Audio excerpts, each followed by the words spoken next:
Hey, this is Darel Rex Finley, and I'm here to give you the straight dope on the intelligent design movement. First, a tiny bit about myself. I have no credentials whatever. I think the educational system is rotten, and I've done my best to avoid it. I work as a software developer for a large financial company, but I'll leave their name out of this since I'm sure they wouldn't appreciate being associated with any opinion of a controversial subject.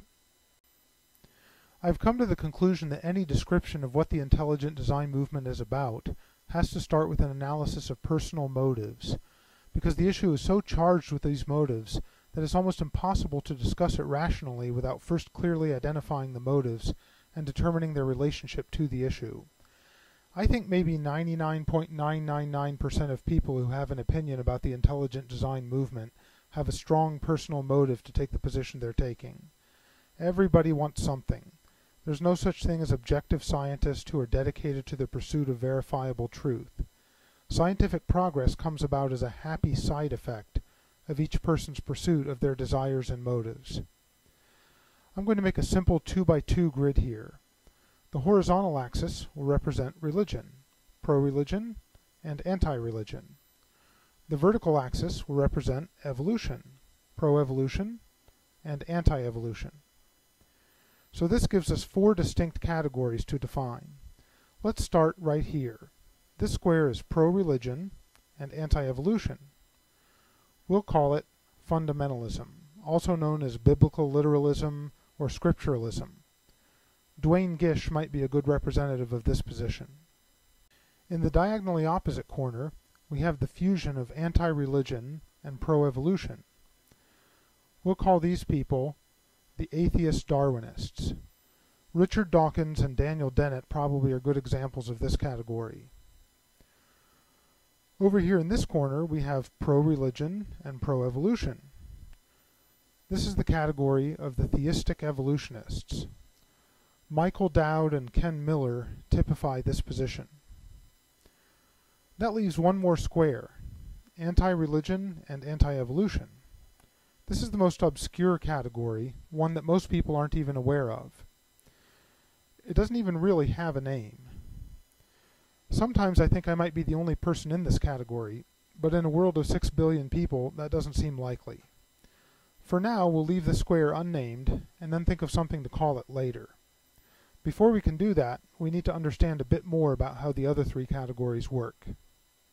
Some people have a strong emotional attachment to a particular religion, typically Christianity in my country, and that religion makes a lot of claims about humanity's past and purpose and such as the like. These people usually were raised in their religion, so they have a vested stake in it, a stake that they've only entrenched in their adult years. It would be too personally damaging to admit that their religion is bogus, plus they might be looked down on or even ostracized by their religious friends and relatives. And they typically like their religion, and feel that the world would be a frightening, confusing, nonsensical place if that religion wasn't true. If I'm one of these religious people, I see Darwin's theory of evolution as a threat to my religion, and so I have to deal with it in some way. One way to deal with it is to side against evolution, in which case I wind up as a fundamentalist here. The other way is to embrace evolution, but insist that it doesn't refute or conflict with the truth of my religion. Then I've become a theistic evolutionist here. Another way to arrive at one of these 4 squares is to start as pro-evolution. These are people who find the elegant simplicity of Darwin's explanation too irresistible not to be true, plus they were probably taught it in their education, and many of them over time develop a vested interest in the theory, as in, my whole career of exploring and advocating evolution would be a sad joke if evolution turned out to be false. Breaking with the theory would be too personally damaging. Plus I would be looked down on or even ostracized by my friends and colleagues if I came out against the theory, which might mean the end of my career. And on top of all that, it seems like the world would be a bizarre, nonsensical place if evolution wasn't true. Evolution makes sense of the world. Notice how similar that situation is with the situation of the religious. It's virtually identical, just along the other axis. Since I'm an advocate of evolution, I view religion as a threat to my position. There are 2 ways I can deal with it. One is to attack religions as falsehoods, which means to join the atheist Darwinists. The other way is to claim that such and such religion doesn't actually conflict with the truth of evolution. That's a misinterpretation of religion popularized by the fundamentalists, in which case I become a theistic evolutionist. Earlier I mentioned that Michael Dowd and Ken Miller are prime examples of theistic evolutionism. In my opinion, they represent the two different ways to arrive at theistic evolutionism. So Dowd, I think, starts his logic with an attachment to Christianity, and decides that the fundamentalist battle against evolution is unwinnable, so he embraces evolution in a way that allows his religion to still be true.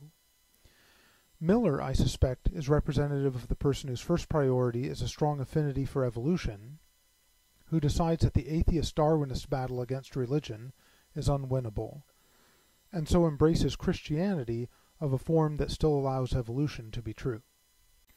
So, if you start with strong pro-religion feelings or strong pro-evolution feelings, you have two choices of which way to go. Theistic evolutionism is very popular because it's positive and that it wants everybody to just get along. Fundamentalism and atheist Darwinism are negative in that each seek to eradicate a very popular belief that might take a very long time to defeat. With theistic evolutionism, you get quick victory right now, conflict solved, everybody's happy. Everybody, that is, except the negative people, who will remain unhappy until they realize the error of their ways and join theistic evolutionism. But of course, each of these negative groups is thinking the same thing. Everybody who doesn't agree with us will be happy until they realize that we're right and join us. So there's really nothing unique about theistic evolutionism in this regard. If the two negative camps were actually trying to kill each other and the theistic evolutionists weren't, then theistic evolutionism might hold the high ground. But none of these three groups is trying to kill anybody. They're just trying to convince others to abandon one belief and join another. So theistic evolutionism is just another position in the same "we're right, just join us" category as the others. There's no conflict-resolving high ground here. In the population in general, I think the great majority are approximately in the theistic evolutionism camp, but most of them aren't really aware of this four-way distinction. They think of the subject in terms of the fundamentalist versus the atheist Darwinists, and that makes sense in terms of those two camps being the most vocal and socially active. The typical theistic evolutionist isn't up in arms about anything, and is content to sit back and let the battle rage between these groups, even though she might have strong opinions about each. Since theistic evolutionism is about resolving conflict and getting along, most theistic evolutionists just try to get along with everyone else, and so the brunt of social conflict is represented by these two groups. Okay, so now, what's this category? It's so unpopular that it doesn't even have a name, and it's doubly negative. It's opposed to both of these belief systems, religion and evolution, which of course is partly why it's so unpopular. I would like to call this group the intelligent design camp,